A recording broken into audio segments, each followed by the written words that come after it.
We're now entering the part of 801 which is the most difficult for students and faculty alike. We are going to enter the domain of angular momentum and torques. It is extremely non-intuitive. The good news, however, is that we will stay with this concept for at least 4 or 5 lectures. Today I will introduce both torque and angular momentum. What is angular momentum? If an object has a mass m and it has a velocity v, then clearly it has a momentum p. That's very well defined in your reference frame, the product of m and v. Angular momentum I can take relative to any point I choose. I choose this point q arbitrarily. This now is the position vector, which I call r of q. Let this angle be theta. An angular momentum relative to that point q, it's a vector, is the position vector relative to that point q cross p. So it is r of q cross v and then times m. The magnitude of the angular momentum relative to point q is of course rmv, but then I have to take the sine of the angle theta. So let's say it is mv r sine theta, and this I often call shorthand notation r perpendicular. That r perpendicular is this distance relative to point C. What you just saw may have confused you, and for good reason, because I changed my index q to C, and there is no C. The indexes should all be q, of course. So this r is the length of this vector. It is the magnitude of this vector. So this should have a q. And r of q sine theta, which I call r perpendicular, must have an index q. And that is this part here. This angle is 90 degrees, and this here is r of q perpendicular.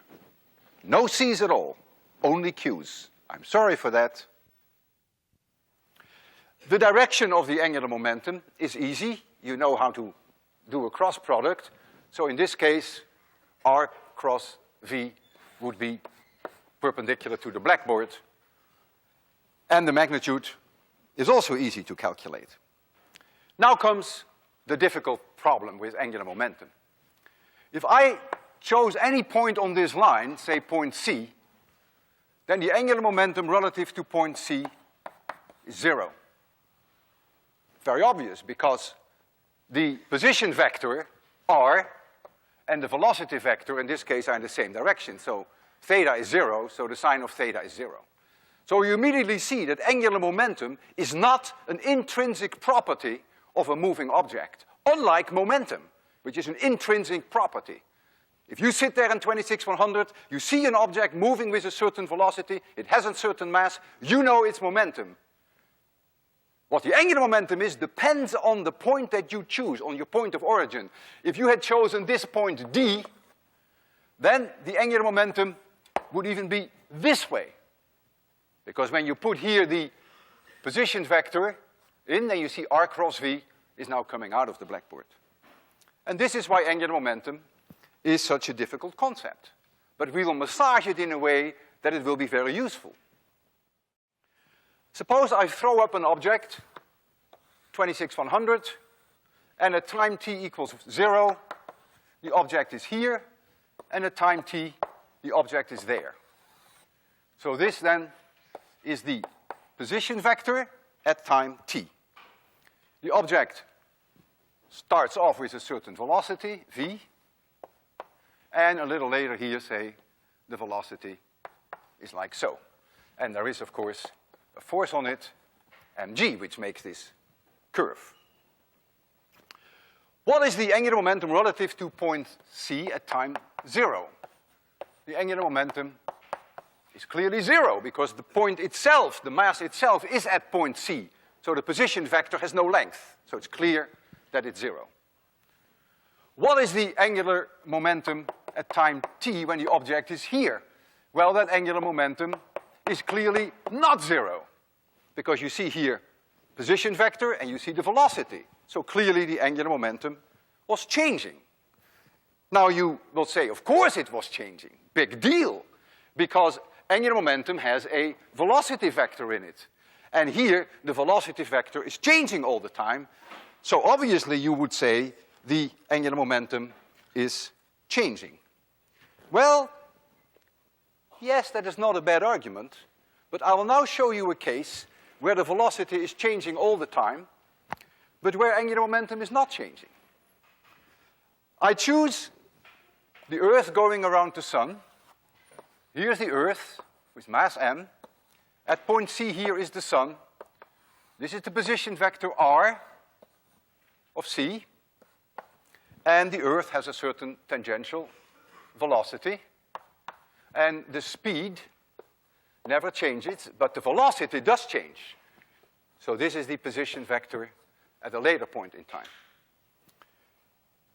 What now is the angular momentum of the Earth going around the Sun relative to point C? I pick C now. Well, that angular momentum, if I take the magnitude of the angular momentum, because the direction is immediately obvious if the object is going around like this is the position vector, then the direction will be pointing out of the blackboard. That's easy. So I'm only worried now about the magnitude. So the magnitude is the mass of the Earth times the magnitude of the cross product between these two vectors. And notice the angle is 90 degrees. So I can forget about the cross. The sine of theta is 1, and so I simply get mRv. V now being the speed. This is the case when the object is here, but when the object is here, the situation has not changed. Again, r cross v, the magnitude is exactly the same, because the sine of the angle hasn't changed. And so you see here a case whereby the velocity is changing all the time, but the angular momentum relative to point C is not changing. Suppose I had chosen point Q. Is angular momentum changing relative to point Q? You better believe it. There is a time that the object will go through point Q. Well, then the angular momentum is clearly 0 because the position vector is 0. If the object is here and you take the angular momentum relative to point Q, for sure the angular momentum is not 0. You have a position vector and you have a velocity. So only relative to point C, it's a very special case now, is angular momentum not changing. So angular momentum is conserved in this special case, but only about point C. And I want to address that in a little bit more general way. I take the angular momentum and I choose a point Q, and I know that the definition is position vector relative to point Q cross P.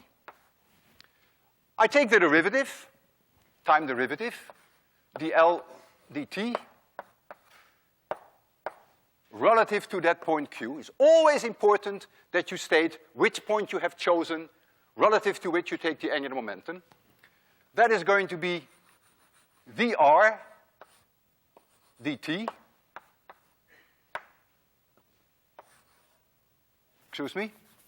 cross P plus r of Q cross dp dt.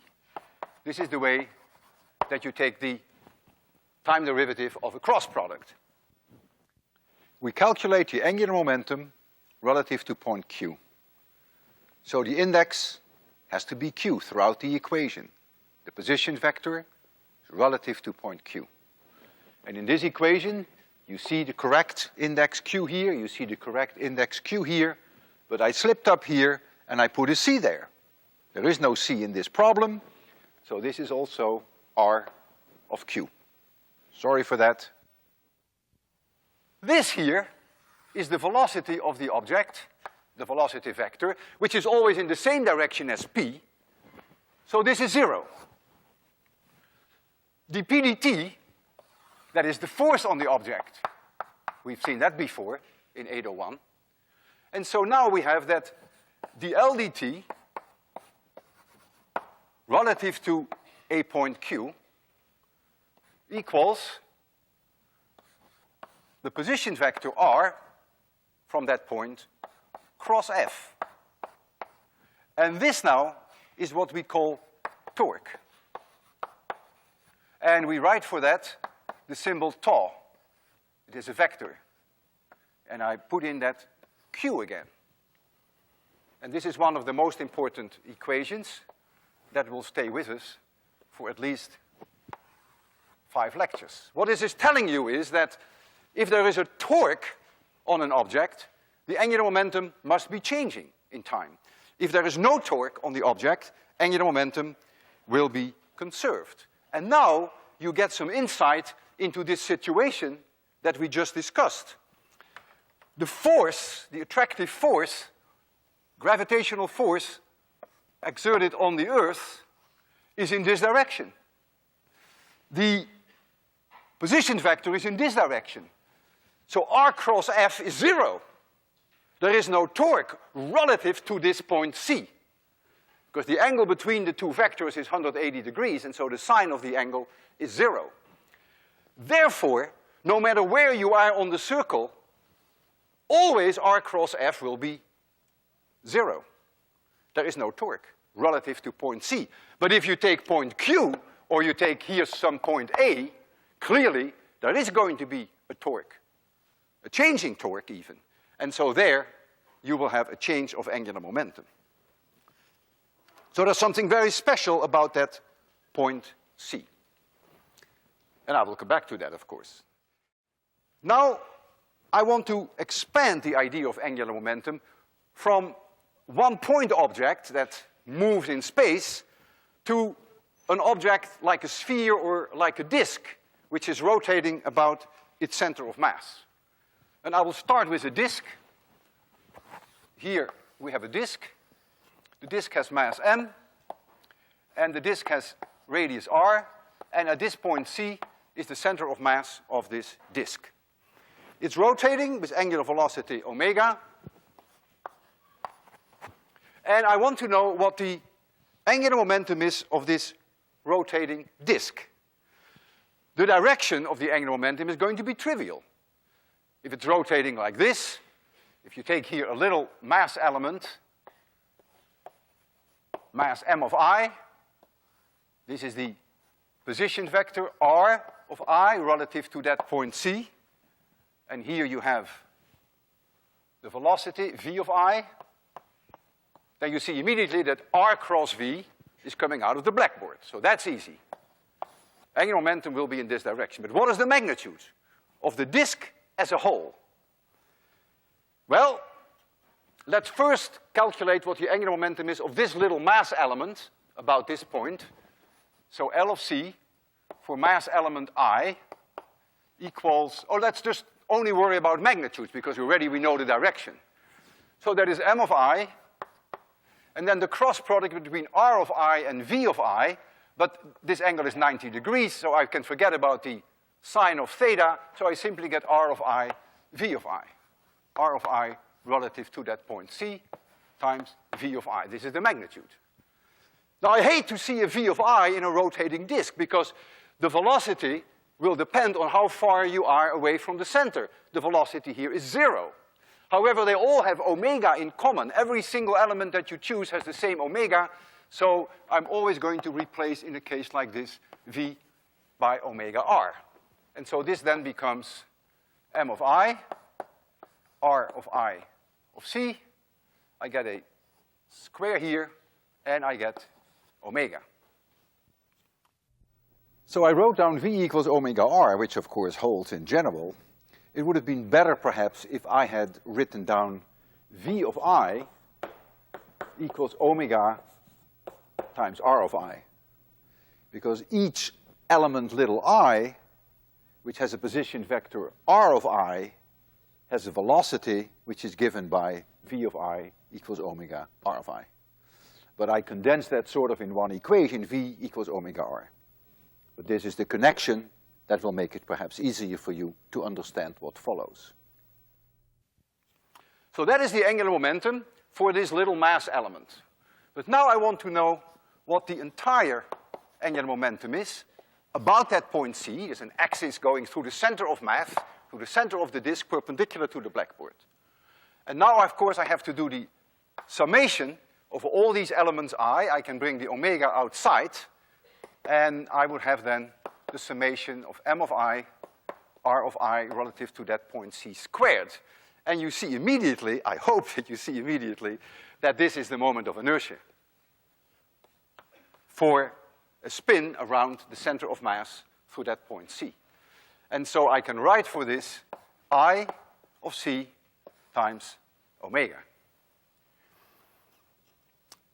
Now comes the question, so this is the magnitude. Now comes the question, is this angular momentum different, for instance, for this point A? And your first reaction will be, yeah, of course, because it depends on the point you choose. Well, the remarkable thing is that if you have a rotation about the center of mass, which I have chosen here, then even if you calculate the angular momentum relative to this point, or any other point, even this point in space, you will always find the same answer. But only in case that there is a rotation about the center of mass. And we call that the spin angular momentum.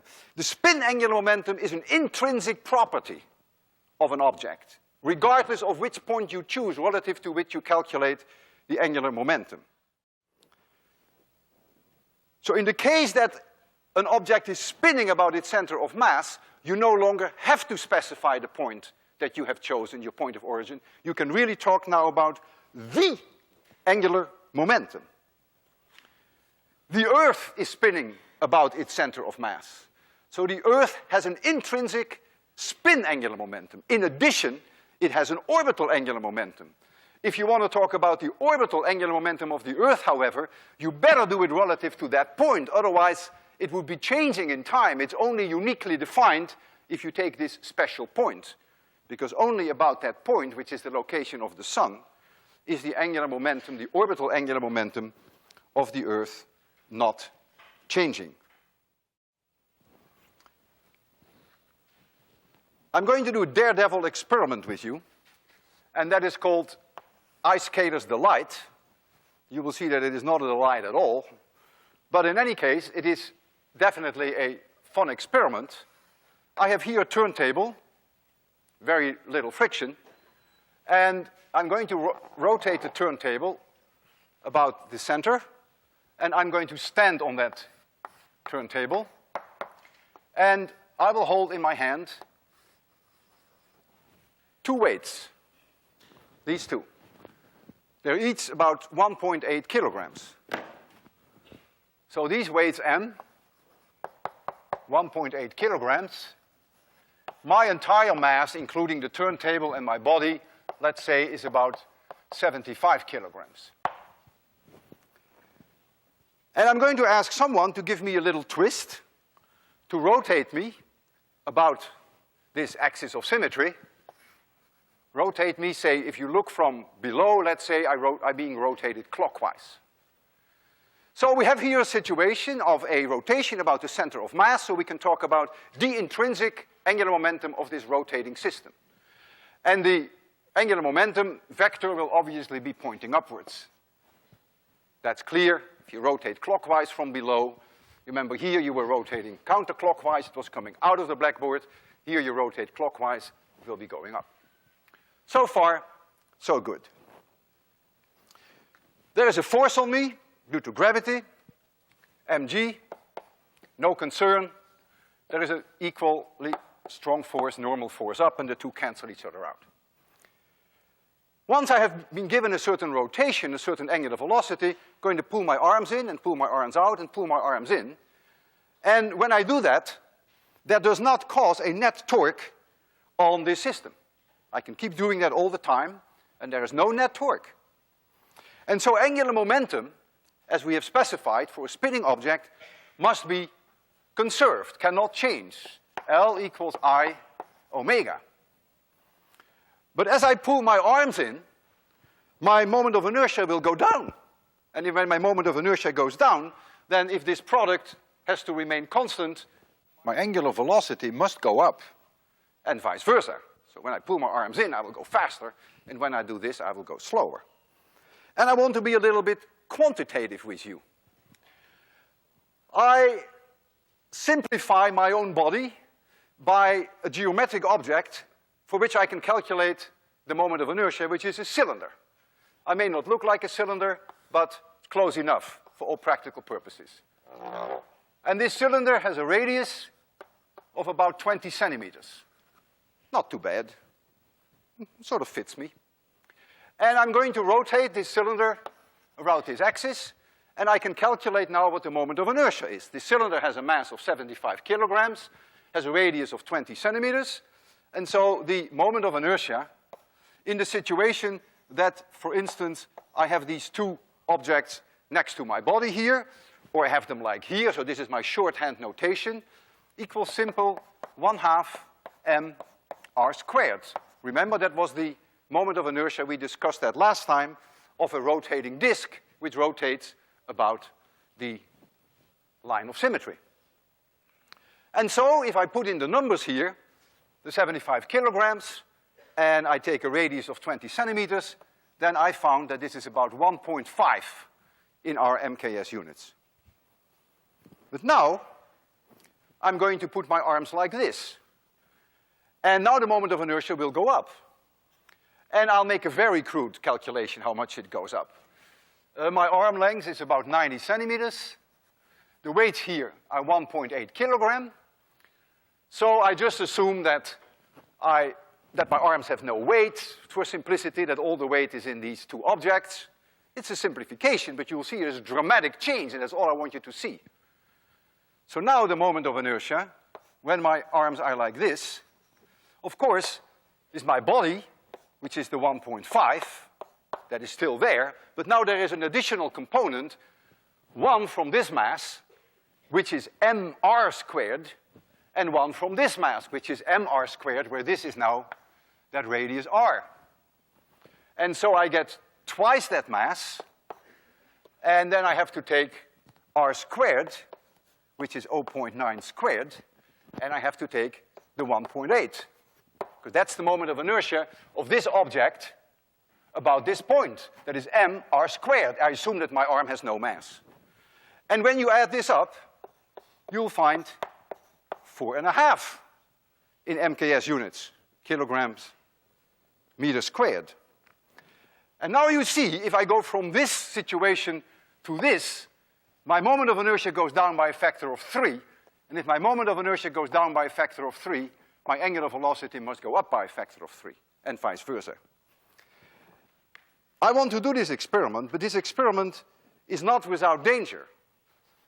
The problem with this experiment is that the moment that you pull your arms in, you get immediately extremely dizzy, and you can lose your balance, and you can fall flat out on the floor. And I've just talked this morning with some students here who did that in high school, and he told me that indeed one of the teachers went flat down, and I try not to do that today.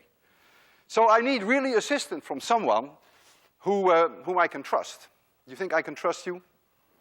Not you. That's an honest answer. You are a strong man. You can I trust you?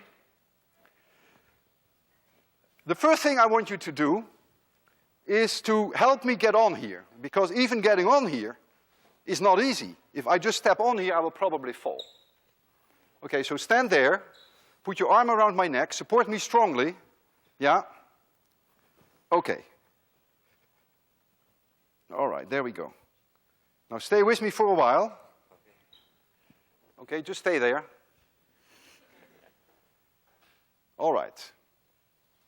Now you give me a reasonable angular velocity, whatever you think is reasonable. I'll tell you if it's completely unreasonable. Give me a push. That's fine. Wow, is it fine? Now you walk a little bit away. If I fall, try to catch me.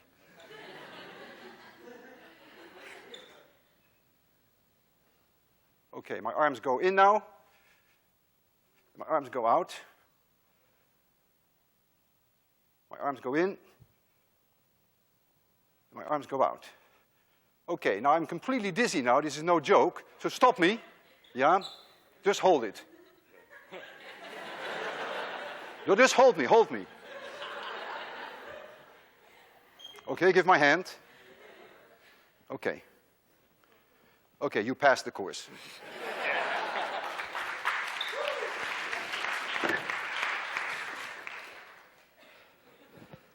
Whew. Sacrifice for the sake of science. Oh. Ah. All right, I've done worse. If we have a collection of many points, like we earlier discussed with momentum, points that interact with each other. It could be stars who gravitationally interact. Could be objects which I connected with springs. They have internal interactions which go on all the time. They bounce off each other. They collide. They break up in pieces. Internal friction, anything. Then, if I take two of these objects, if this one, for instance, is attracted towards this one, then action equals minus reaction, then these two forces are identical in magnitude. So if I take any point Q here, no matter where you choose it, that will never put a torque on that system, because the two forces cancel each other out. And so now we get the final conservation of angular momentum. It's all its glory if only we add here one little word, external. The angular momentum of a system, this was angular momentum of just one object. This is the angular momentum of a system of many particles. They could be connected with springs. There could be chemical explosions going on. They could plow into each other. They could break each other up. The angular momentum will not change if there is no net external torque on that system, because all the internal torques cancel out, because action equals minus reaction. So if we now compare conservation of angular momentum with conservation of momentum, then in the case of the conservation of momentum, remember when we had a system of objects, in the absence of an external force on the system as a whole, a net external force, momentum was conserved. Now we have, with a system of particles, in the absence of a net external torque, angular momentum is conserved. In the case of the Iceskaters Delight, when you pull your arms in, the moment of inertia goes down, and so your frequency goes up. When a star shrinks, its radius goes down, its moment of inertia goes down, and therefore its angular velocity must go up. Moment of inertia goes with r squared. What determines the size of a star? If this is a star, then inside this star is a furnace, a nuclear furnace. Nuclear fusion is going on. That produces heat and pressure, which wants to expand the star. On the other hand, there is gravity, which says, sorry, you can't do that. I want to hold you together. In fact, gravity would like to collapse the star. And nature finds a balance between the gravity and this pressure due to the nuclear furnace. Now, there comes a time that the nuclear furnace has been completely consumed. For our sun, that takes an additional 5 billion years. The sun has already been burning nuclear fuel for 5 billion years. It has another 5 billion to go. And once the nuclear fuel has been consumed, there are 3 end products of the dead star that is left over. And these 3 end products are the following. Number 1, it's called a white dwarf. It has a radius approximately the same as the Earth, some 10,000 kilometers. And the mass of a white dwarf, there's a whole range of them. But a typical number, say, is half the mass of the sun. So that's one possible end product. This will be the fate of our sun, by the way. The density of such an object is quite high. Some 10 to the rho will be roughly 10 to the 6 grams per cubic centimeter. Another possibility is that you end up with a neutron star. A neutron star has a radius of about 10 kilometers, and it has a mass of roughly 1.5 times the mass of the sun, and its density is about 10 to the 14 grams per cubic centimeter, which is even higher than the density of nuclei. And then there is a possibility, which is even more bizarre, that you end up with a black hole. I will not talk about black holes today, but I will get back to that later in 801. And a black hole, for all practical purposes, has no size at all. The mass of the black hole must be larger than, we think, 3 solar masses, and so the density is infinitely high. Whether you end up to be a white dwarf, a neutron star, or a black hole depends on the mass of the progenitor, of the star that collapsed when the nuclear fuel was gone. And in order to form a neutron star, you would have to start off with a star of probably at least 10 solar masses, maybe even more. So our sun will not become a neutron star, but our sun will ultimately become a white dwarf. Now, it would be a reasonable question to ask, why do you end up only with these 3 possibilities? Why is there nothing in between?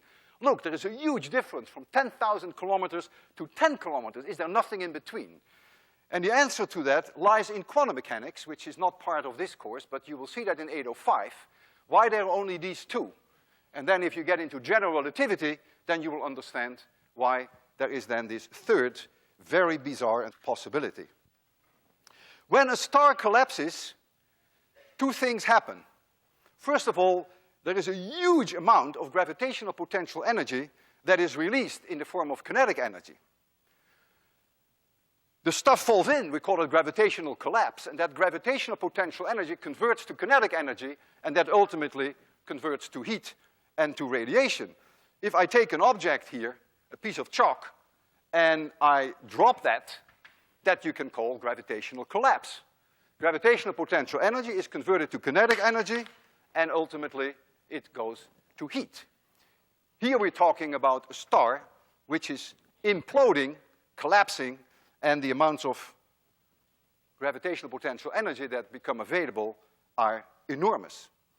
In addition to this huge amount of energy release, the star must spin up because its moment of inertia goes down, and therefore the angular velocity must go up. I want to do a little bit of quantitative work on this, and I want to take an object like our sun, and I would like to collapse that object from its present radius of the sun, which is about 700,000 kilometers. I want to collapse that to a neutron star with a radius of 10 kilometers, even though I know, and I told you, that the sun will not become a neutron star. It's just to get some feeling for the numbers. So we take an object like the sun, which has a radius of about 700,000 kilometers, and we're going to collapse that to a neutron star, which has a radius of about 10 kilometers. The mass of the sun is 2 times 10 to the 30 kilograms. And for those of you who are good at math, they can calculate when you collapse this object without losing any mass, you keep all the mass, but you shrink it to 10 kilometers, how much gravitational potential energy is released. And that is a staggering number. And I call that delta U. It is a loss of gravitational potential energy, which is about 10 to the 46 joules.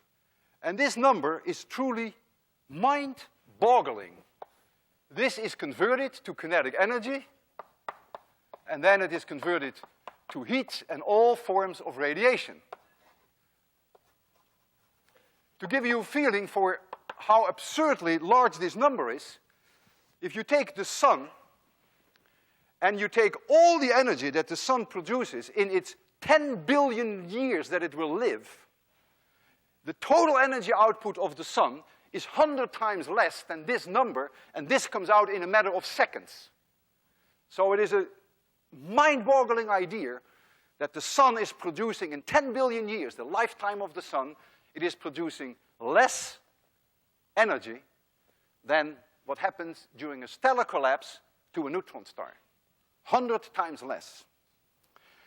So when this infall occurs and this huge amount of energy is released, the outer layer bounces off the inner core and is expelled, and that's what we call a supernova explosion. The outer layers are thrown off with speeds typically some 10,000 kilometers per second. Our sun will not become a neutron star, but it will become a white dwarf.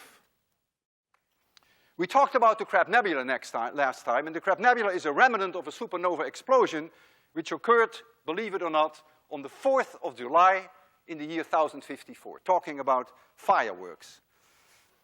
This supernova explosion was noticed by Chinese astronomers. They called this a guest star. Chinese astronomers were very prestigious. The reason for that was that these Chinese astronomers advised the emperor. They looked at the sky and they derived from the sky information that was key for the emperor. They knew how to interpret the occurrence of comets, or for instance, shooting stars, or a particular lineup of planets, and certainly the appearance of a guest star. And they would know that, for instance, a comet in a certain part of the sky might mean that there would be hunger, or there would be diseases, there would be famine, or it would be a good time for a battle, or it would be a bad time for a battle. And that's what these people were doing. They were advising the emperor, and therefore they were keeping a very close eye on the sky, no pun implied. This star was visible for weeks during the day when it exploded, and it was the brightest star in the sky for years to come. It is a complete puzzle why there isn't a single report by any European astronomer on the occurrence of the supernova of 1054. It is very puzzling. Now, you can argue that in the Netherlands and in England there are always clouds, it's always raining, so you can't see the sky. Okay, I grant you that. But then we have Italy, and we have Spain, and we have France. And it is very strange. It must have been a cultural thing somehow.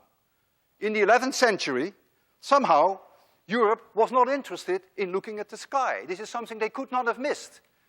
But they didn't write it down.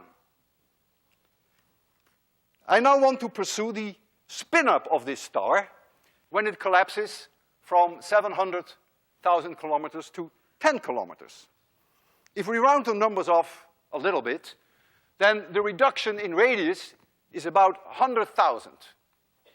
It's really only 70,000, but let's just make that 100,000, 10 to the fifth. That means r squared goes down by a factor 10 billion. And if r squared goes down by a factor 10 billion, then the moment of inertia goes down by a factor of 10 billion. And so omega must go up by a factor of 10 billion. If you started off with a star that rotated about its own axis in 100 days, it ends up rotating around in 1 millisecond when it has become a neutron star. A neutron star, 10 kilometers. It has about the same mass of the sun, a little more. And it spins around in 1 millisecond. At the equator of the neutron star, you reach about 20% of the speed of light. We know of hundreds of neutron stars in the sky.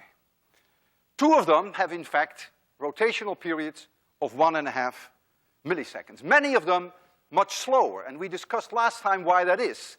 Because remember, in the case of the Crab pulsar, the pulsars slow down. Nature is tapping on the rotational kinetic energy of these pulsars and is converting it into other forms of energy. In the case of the Crab pulsar, radio emission, optical emission, gamma rays, X-rays, and even jets. The Crab pulsar was slowing down every day 36.4 nanoseconds, which led to a staggering power output. I still remember the number, I think 6 times 10 to the 31 watts. In 75 years, the pulsar slows down by 1 millisecond. So the 33 milliseconds would become 34 milliseconds in 75 years. If the star has an original, there's no star, it was a disk, right? If the star has an original magnetic field, which most stars do, Oh, I lost my star, but that's okay. Then in the collapse, the magnetic field will become stronger. And this is something you will learn about in 802, why it becomes stronger. So most of these neutron stars have strong magnetic fields, and most rotate very fast. And for reasons that we don't quite understand, many of them blink at us. They blink at us in radio emission. We believe that there are two beams of radio emission, like a lighthouse, going out from the two magnetic poles of the neutron star. And as the neutron star rotates, and you are on Earth, if it sweeps over you, you see radio emission, you see nothing, see radio emission, you see radio emission. So many pulsars whose beam doesn't sweep over the Earth, we would never be able to see, of course. And in the case of the pulsar and the crab, it's even more special because that pulsar also blinks at us in the optical, in the X-rays, and in the gamma rays. And so now I would like to show you some slides and discuss in a little bit more detail the supernova explosions and the fabulous light output and the spin-up. So I have to make it quite dark. Make it completely dark. There we go. And so the first slide is simply an artist's conception, don't take this too seriously, of these beams of radio emission. This is then the rotating neutron star. And if the axis of rotation doesn't coincide with the magnetic dipole axis, and if you have these radio beams, which we do not understand how they are formed, then you can see when they rotate how they can sweep over you. Now you may say, well, that's a little bit artificial, because why would the axis of rotation be different from the magnetic dipole axis? Well, that is not an exception at all in astronomy. The Earth itself has a magnetic dipole axis which does not coincide with the axis of rotation. In fact, almost all the planets in our planetary system have a magnetic dipole axis which makes a large angle with the axis of rotation. So that's the rule in astronomy rather than the exception, even though it may not be easy to understand that. And these blue lines then represent magnetic field lines. You will see more of them than you like when you take 802. And here is Jocelyn Bell. Jocelyn Bell was a graduate student under Anthony Hewish in Cambridge, England, and she discovered pulsars. She found in the radio data, which were obtained using a new telescope that Anthony Hewish had built, she found in there periodic signals, pulses if you want to call them. You see some of them here at the bottom, and they were 1.3 seconds apart. And she reported that to Anthony, and Anthony said, well, that gotta be nonsense, of course. I mean, there's not an object in the sky that is going to give us pulses with a separation of 1.3 seconds. So they just assumed that it was caused by an elevator, by maybe milking cow machines or things of that nature, motorcycles. And so they did every conceivable thing to check whether indeed this was a man-made phenomenon. But they could not find anything. And it was Jocelyn, through her incredible brilliance, who was able to convince Anthony that indeed this is an object that is in the sky and that the radiation doesn't come from the Earth. And when they realized that this would be the discovery of not only the century, but of all of mankind, because they said, well, who could possibly send radio beams at us and modulate them with a period of 1.3 seconds? Only intelligent life can do that. And so they called this first object Little Green Man. But just before they published, they discovered this in 1967, by the way, they found a second pulsar which had a slightly different frequency than the 1.3 second period. And so then they realized that it was probably not intelligent life, but that it was an astronomical object. So they gave that second object the name Little Green Man 2, but they abandoned that idea very quickly. Now comes the sad part of the story. In 1974, Anthony Hewish was awarded the Nobel Prize for this discovery. And Jocelyn who more than deserved it, who really was the discoverer, who was the person who proved that this was astronomical, did not share in the Nobel Prize. It is upsetting. It is sad.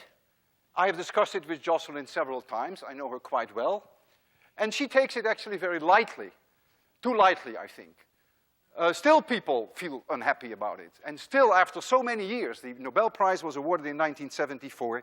Every time that I think about this magnificent discovery, and I think about Jocelyn, I think about this gross injustice. Here we see the Crab Nebula again. We've seen it before. The red filaments that you see here are the result of matter that was blown off when the implosion occurred and when the outer layers bounced off the inner core. And originally they had a speed of about 10,000 kilometers per second, and by now, it is about 1,000 years later, these speeds has been reduced somewhat. But here at the center, you see the pulsar, and last time I showed you convincing evidence that this is the pulsar because it's blinking at us. It has a diameter of about 7 light years. It is a distance from us of about 5,000 light years.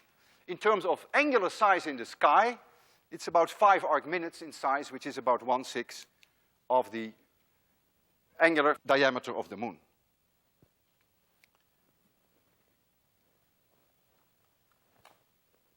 This is a drawing, a cave drawing, made by Navajo Indians, and some people have speculated to what extent the Navajo Indians may have seen the supernova in 1054. It's unclear, but it is a possibility. The moon certainly gets very close to the supernova, but it also gets very close to Venus, and so this is something that is not well established, but it is a possibility. Here you see a galaxy in which a supernova occurred, and when the supernova occurs at its brightest, it can be brighter than all 100 billion stars in the galaxy. That's how much energy is released in optical light. You see that it is at least as bright as the entire galaxy. From this picture to this picture is about 1 year. This occurred in 1972. And over the period of 1 year, you can still see this star quite clearly, but it has diminished in strength quite a bit. And then a great thing happened in February 1987. On the 23rd of February, a supernova went off in the Large Magellanic Clouds, which is a satellite galaxy to our own galaxy. It's a distance of about 150,000 light years. And there was an astronomer who was observing in South America. His name is Ian Sheldon. And he left the dome to look at the stars, and he decided that to take a pee outside. And as he was taking a pee, these were his own words, he looked at the Large Magellanic Clouds, and he said, "Hey, that is funny. That star is not supposed to be there." And he was the discoverer of what is now known as 1987A. An enormous supernova going off so close to where we live. And the next slide shows you the same portion of the Large Magellanic Clouds, and you can clearly see that there is a very bright star. He could see this with his naked eye.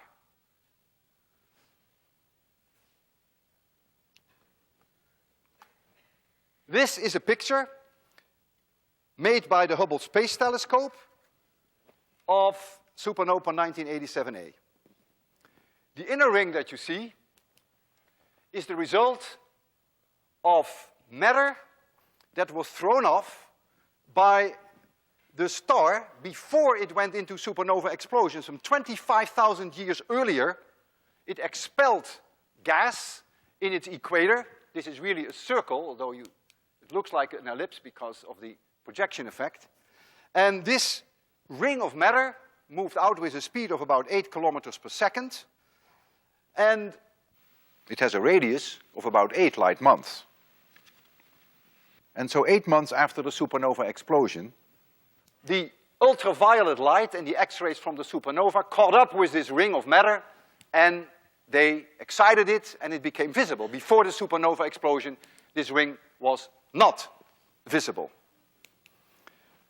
We are expecting in a few years that the matter itself that was thrown off with a much more modest speed of about 10,000 kilometers per second, that matter will also plow into this ring, and then we expect some real fireworks again. There is no explanation that people agree upon for these two called Hourglass Rings. They are quite mysterious, and there are papers written on it, and people disagree on their origin. Supernovae explosions in our galaxy and in the Large Magellanic Clouds are quite rare. We expect no more than about 1 in 100 years. The previous one that could be seen with naked eye was in the year 1604. It's called Kepler's supernova. And 1987A was really the first that could be studied with modern equipment, radio observatories, X-ray observatories in orbit around the Earth. With some luck, you may see a supernova explosion naked eye in your life. The chance is no better than 10%. So maybe it will help if occasionally you take a pee outside and you become as famous as Ian Sheldon did, who is now a very famous man. See you Monday.